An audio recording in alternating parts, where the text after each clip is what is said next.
Hi friends, ನೀವು ನೋಡ್ತಿರ್ಬೋದು ತವಾ ಎಷ್ಟು ಗಲೀಜಾಗಿದೆ. ಅದನ್ನ ಹೇಗೆ ಕ್ಲೀನ್ ಮಾಡೋದು ಅಂತ ವಿತ್ ಪ್ರೂಫ್ ನಿಮ್ಮ ಮುಂದೆ ನಾನು ತೋರಿಸ್ತಾ ಇದ್ದೀನಿ. ಈ ಟಿಪ್ಸ್ನ ನೀವು ಫಾಲೋ ಮಾಡೋದಾದ್ರೆ ನೀವು ಈ ಟೆನ್ಷನು ಏನು ಇಲ್ದೇನೆ ಬೇಗನೆ ದೋಸೆನ ಮಾಡ್ಕೋಬಹುದು. ನೋಡಿ, ವಿತ್ ಪ್ರೂಫ್ ತೋರಿಸ್ತಾ ಇದ್ದೀನಿ. ಫಸ್ಟ್ ದೋಸೆ ಹಾಕಿದಾಗ ತವಾ ನೋಡಿ ಆ, ಎಷ್ಟು ಇದಾಗಿದೆ ಅಂದ್ರೆ ಎಷ್ಟೇ ಮಾಡಿದ್ರು ನೀಟಾಗಿ ದೋಸೆ ಬರೋದಿಲ್ಲ. ನೋಡಿ, ಎಷ್ಟು ನಾನು ಪ್ರೂಫ್ ಮೂಲಕ ನಿಮ್ಮ ಮುಂದೆ ತೋರಿಸ್ತಾ ಇದ್ದೀನಿ. ನೋಡಿ, ಎಷ್ಟು ಇದಾಗಿ ಮಾಡಿದ್ರು ಕೂಡ, ಸಾಫ್ಟ್ ಆಗಿ ತಗೊಂಡ್ರು ಕೂಡ ದೋಸೆ ಕೂಡ ಎದೊಳುತ್ತಿಲ್ಲ. ನೋಡಿ ಹೇಗಾಗಿದೆ ಅಂದ್ಬಿಟ್ಟು. ಈ ಟಿಪ್ಸ್ನ ನೀವು ಫಾಲೋ ಮಾಡೋದಾದ್ರೆ ನೀವು ಬೇಗನೆ ದೋಸೆನ ಮಾಡ್ಕೋಬಹುದು. ಆಫೀಸ್ಗೆ ಆಗಲಿ ಕೆಲ್ಸಕ್ಕಾಗ್ಲಿ, ಅಂದ್ರೆ ಅರ್ಜೆಂಟ್ ಅಲ್ಲಿ ಹೋಗ್ಬೇಕಾಗುತ್ತೆ. ಮಕ್ಕಳಿಗೆ ಟಿಫನ್ ಬಾಕ್ಸ್, ಲಂಚ್ ಬಾಕ್ಸ್ಗೆ ದೋಸೆನ ಮಾಡ್ಬೇಕು ಅಂತ ಅನ್ಕೊಂಡಿರ್ತೀವಿ. ಆದ್ರೆ ಈ ತರ ದೋಸೆ ಪ್ರಾಬ್ಲಮ್ ಆಗಿ ತವಾ ಕೂಡ ಇದಾಗಿರುತ್ತೆ. ನಾನು ಈ ತವಾನ ಹೇಗ್ ಕ್ಲೀನ್ ಮಾಡ್ತೀನಿ ಅಂತ ತೋರಿಸ್ತಾ ಇದ್ದೀನಿ, ಬನ್ನಿ.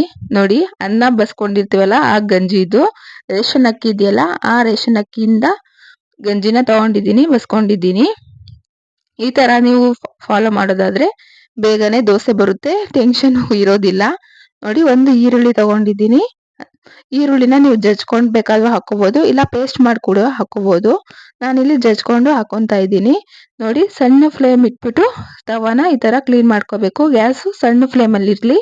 ನೋಡಿ, ಈ ತರ ಒಂದು ಚಮಚದಲ್ಲಿ ಎಲ್ಲಾ ಕಡೆನೂ ಸ್ಪ್ರೆಡ್ ಮಾಡಿ, ಅದು ಸ್ಪ್ರೆಡ್ ಆದಷ್ಟು ತವಾ ಕ್ಲೀನ್ ಆಗುತ್ತೆ. ನೋಡಿ, ನೀವು ನೋಡ್ತಿರ್ಬೋದು, ಇದು ತುಂಬಾ ಹಳೆಯ ತವಾ, ಅಂದ್ರೆ ಒಂದು 10 ವರ್ಷದ ಹಿಂದೆಯಿಂದ ಈ ತವಾನ ನಾನು ಯೂಸ್ ಮಾಡ್ತಾ ಇದ್ದೀನಿ. ಅಂದ್ರೆ ನಾನು ಚಪಾತಿ ಆಗ್ಲಿ, ಅಂದ್ರೆ ಬೇರೆ ಬೇರೆ ಐಟಮ್ಸ್ ಎಲ್ಲ ಇದ್ವಂತೆ ತವಾನ ನಾನು ಯೂಸ್ ಮಾಡೋದು ದಿನ ಎಲ್ಲ. ದಿನ ಎಲ್ಲ ಅಂದ್ರೆ ಪ್ರತಿ ಸರಿ ಕೂಡ ಇದೇ ತವಾನ ದೋಸೆಗಾಗ್ಲಿ, ಚಪಾತಿ, ತಾಲಿಪಡ್ಡು, ಹಾಗೆ ಹಲವಾರು ತರ ಮಾಡಿದ್ರು ಕೂಡ ಇದೇ ತವಾನ ನಾನು ಯೂಸ್ ಮಾಡೋದ್ರಿಂದ, ಅಂದ್ರೆ ಒಂದೇ ದೋಸೆ ಮಾಡಕ್ಕೆ ಇಟ್ಕೊಂಡ್ರೆ ಅದು ಅಷ್ಟೊಂದು ಇದಾಗಲ್ಲ. ಅಂದ್ರೆ ಎಲ್ಲದಕ್ಕೂ ಯೂಸ್ ಮಾಡ್ತೀವಲ್ಲ, ಹಾಗಾಗಿ ತವಾ ಕೂಡ ಬೇಗ ಹಾಳಾಗುತ್ತೆ. ಹಾಗೆ ದೋಸೆ ಎದ್ದೊಳೋದು ತುಂಬಾ ಕಷ್ಟ ಆಗುತ್ತೆ. ಅವಾಗ ನಮ್ಗೆ ಕೋಪ ಅದು ಸಾಮಾನ್ಯನೇ ಇರುತ್ತೆ.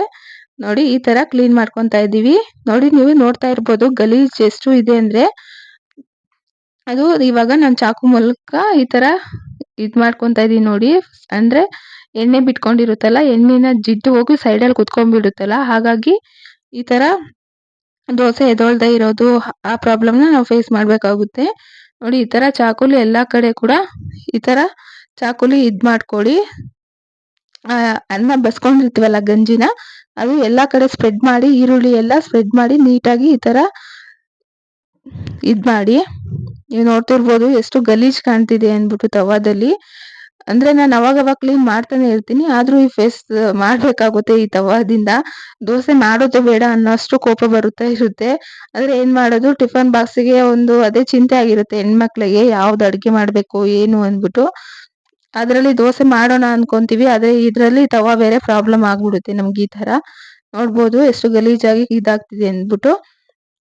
ಈರುಳ್ಳಿ ಬದಲು ನೀವು, ಅಂದ್ರೆ ಅನ್ನ ಗಂಜಿ ಇರಲ್ಲ ಮನೆಯಲ್ಲಿ, ಬರೀ ದೋಸೆನೆ ಮಾಡ್ಕೊಂತೀವಿ, ಅದು ತವಾ ಕ್ಲೀನ್ ಮಾಡೋಗೋಸ್ಕರ ನಾವು ಅನ್ನ ಮಾಡ್ಕೊಂಡು ಗಂಜಿ ಮಾಡ್ಕೋಬೇಕಾ ಅಂತ ಅದೇನಿಲ್ಲ.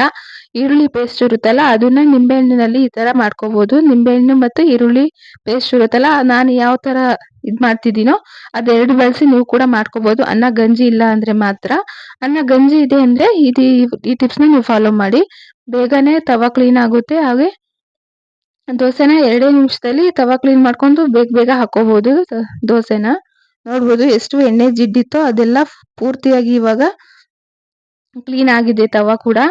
ನೋಡಿ, ಅದು ಎಣ್ಣೆ ಜಿಡ್ಡು ಇದೆಯಲ್ಲ, ಅದು ತುಂಬಾನೇ ಹಳೇದು. ಅಂದ್ರೆ ನಾವು ಚಪಾತಿಗಾಗ್ಲಿ ಅದಕ್ಕೆಲ್ಲ ಹಾಕಿರ್ತೀವಲ್ಲ, ಎಣ್ಣೆ ಜಿಡ್ಡು ಹೋಗಿ ಸೈಡಲ್ಲಿ ಕುತ್ಕೊಬಿಡುತ್ತೆ. ನೋಡ್ಬೋದು ಎಷ್ಟು ಕ್ಲೀನ್ ಆಗ್ತಿದೆ ಅಂದ್ಬಿಟ್ಟು. ಲೋ ಫ್ಲೇಮ್ ಅಲ್ಲೇ ಈ ತರ ಮಾಡ್ಕೊಳ್ಳಿ. ನೋಡಿ, ಎಷ್ಟು ಗಲೀಜಿದೆ ತವಾ ಕೂಡ. ಎಲ್ಲ ಕೂಡ ಕ್ಲೀನ್ ಆಗ್ತಾ ಇದೆ ಇವಾಗ. ಅನ್ನ ಗಂಜಿ ಇಲ್ಲ ಅಂದ್ರೆ ನೀವು ಈರುಳ್ಳಿ ಪೇಸ್ಟ್ನೇ ಹಾಕಿ ಈ ತರ ಸ್ಟೆಪ್ ಬೈ ಸ್ಟೆಪ್ ಮಾಡ್ಕೋಬಹುದು.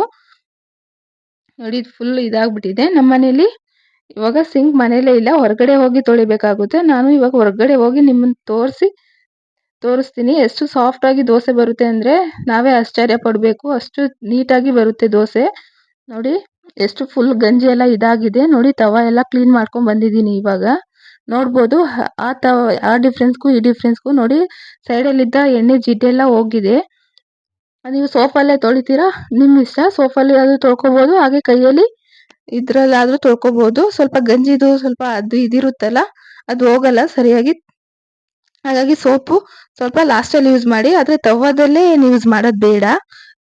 ನೋಡಿ ಇವಾಗ ನೀವು ಈರುಳ್ಳಿನ ಸ್ಪ್ರೆಡ್ ಮಾಡ್ಕೊಂಡಾದ್ರೂ ಹಾಕೋಬಹುದು, ಇಲ್ಲ ನೀರ್ ಹಾಕಿ ಈ ತರನಾದ್ರೂ ಹಾಕೋಬಹುದು. ನಾನಿಲ್ಲಿ ಹಾಗೆ ಹಾಕೊಂತ ಇದ್ದೀನಿ. ಫಸ್ಟ್ ತವಾ ತೊಳಿದ ತಕ್ಷಣ ಅದು ಒಂದೊಂದ್ಸತಿ ದೋಸೆ ಎದೊಳಲ್ಲ, ಅವಾಗ ನೀವು ಈ ತರ ಮಾಡಿ.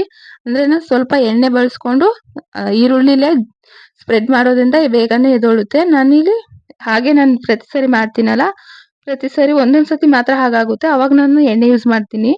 ಈ ಸತಿ ಎಣ್ಣೆ ಯೂಸ್ ಮಾಡಿಲ್ಲ, ಹಾಗೆ ಬರುತ್ತೆ ಅನ್ಕೊಂಡ್ ಮಾಡಿದೆ. ನೋಡಿ ಬಂದಿದೆ ದೋಸೆ, ಎಷ್ಟು ಚೆನ್ನಾಗಿ ಬಂದಿದೆ. ನೀವು ಈ ಟಿಪ್ಸ್ನ ಫಾಲೋ ಮಾಡೋದಾದ್ರೆ ಬೇಗನೆ ದೋಸೆನ ಮಾಡ್ಕೋಬಹುದು, ಯಾವುದೇ ಟೆನ್ಷನ್ ಇಲ್ದೇನೆ. ನೋಡಿ ದೋಸೆ ಎಷ್ಟು ಚೆನ್ನಾಗಿ ಸಾಫ್ಟ್ ಆಗಿ ಬಂದಿದೆ. ಇದನ್ನ ನೀವು ಫಾಲೋ ಮಾಡಿ. ಹಾಗೆ ಈ ವಿಡಿಯೋ ನಿಮ್ಗೆ ಇಷ್ಟ ಆದರೆ ಪ್ಲೀಸ್ ಸಬ್ಸ್ಕ್ರೈಬ್ ಮಾಡಿ, ಸಪೋರ್ಟ್ ಮಾಡಿ. Thank you for watching.